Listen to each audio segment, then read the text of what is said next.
I'm not a man that asks for help very often, but when I do, it's for a reason.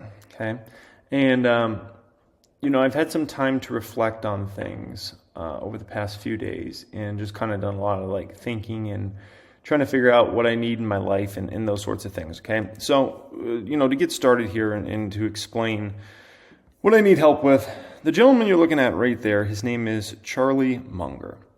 Now, you've probably heard of Charlie Munger before.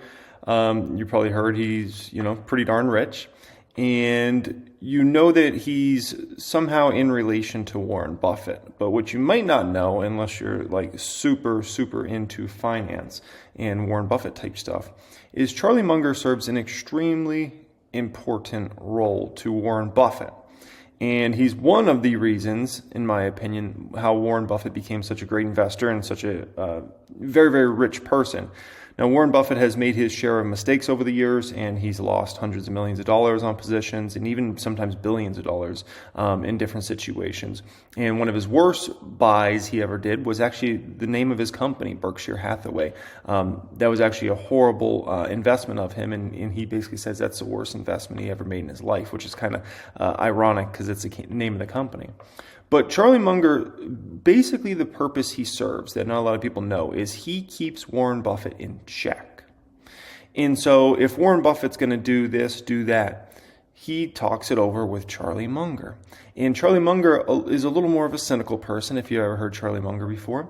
And so if Warren Buffett's saying, I'm going to do this, do that, and Charlie Munger's like, no, you're not going to do that. What are you thinking? Like, here's why you shouldn't do that. Because Charlie Munger keeps up to everything that's going on in the market. He looks into companies as well. And he keeps Warren Buffett in check.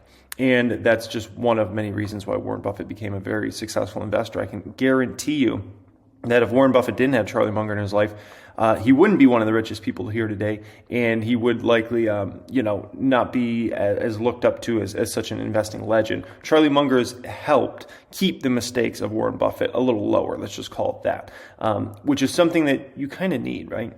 And so I've done some reflecting over the last few days, and I've done some thinking, and with me, obviously the amounts of money has gotten bigger over the years. And if I make a mistake, it's a lot bigger financial mistake. And, I've done some thinking, obviously, with the whole chef situation, right? And I'm thinking, like, I put over $1 million in an unprofitable company. Now, why did I do that? Well, probably because I came off the ridiculous, money I made in Tesla, right? So after that massive success, maybe I just got a little too big of a head.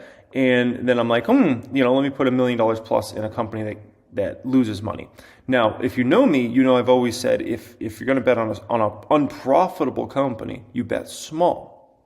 I did not bet small. I bet massive, $1 million plus on that stock. And now I'm down a ridiculous amount, and obviously it's a bad situation in which I'm hoping they make it through 2023 to get to 2024 to get to hopefully cash flow positive. But it's not a ideal situation by any stretch of the imagination. Now, have profitable companies fallen as well? Absolutely, they have. Many profitable companies are down 30, 40, 50% as well. But the difference is the chef's down a lot more than that. Chef's down like 80%, right? So there's a huge, huge gap in between like what the profitable companies are down and what a company that's unprofitable company like the chef is down, right? So nonetheless, I have nobody in my personal life who can check me when it comes to stocks. Nobody. And that's an issue because I'm basically just like, there's no one to check me, right? And you might say like maybe you don't need somebody to check you. Yes, you do. Warren Buffett needs somebody to check him. You think I don't need somebody to check me, right? And the problem is like there's no one in my personal life who can do that, right? So what I need help with is I need to find an individual out there who loves the market just as much as I love the market. They love stocks just as much as I love stocks. They love listening to conference calls. They love, reading reports and things like that. And I need somebody like that in my life who's also wouldn't be afraid to check me in situations and say, Jeremy, what are you doing here? Why are you putting this much in this stock? Have you thought about this? Not a financial advisor, because financial advisors, they don't even understand this lifestyle. That's like, put 10% in this fund and 5% here. No. Okay. This has to be somebody that understands the lifestyle of a stock market investor and loves the markets, loves stocks. The other requirement is you need to have at least six figures, because at the end of the day, like, you've got to understand kind of as you build bigger amounts. The preferred number is 7 figures plus in the market if you have 7 figures plus. But, like minimum 6 figures really. And you've got to have at least 5 years of experience in the market because obviously, in order for this relationship to work, it has to be a relationship in which I respect you. Because if I don't respect you, like, it doesn't matter what you say to me. I'm not gonna change my mind or my opinion or anything like that.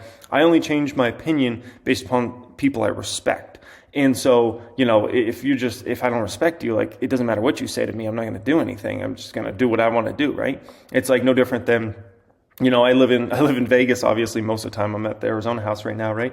But I can't just, like, I don't know, go to the strip and go crazy at nighttime or something like that because my wife might have a little something to say about that, right? She's there to check me, and I respect her. So therefore, I'd be like, oh yeah, she's right in this situation, right? So you have to have a lot of experience in the market. You have to love this stuff, and you have to have a considerable amount of money. And hopefully we can build a pretty good relationship. So basically there will be the pinned comment down there if you're looking to help me out and be that person in my life. And I'll have a few people from my team kind of look through it and whatnot, and then maybe we can hop on a Zoom call and maybe chat a little bit. So yeah. Like I said, I don't ask for help very often, but when I do, it's for a reason. And the bottom line is if I'm going to get to the next stage of my life when it comes to the money game, I need that person in my life.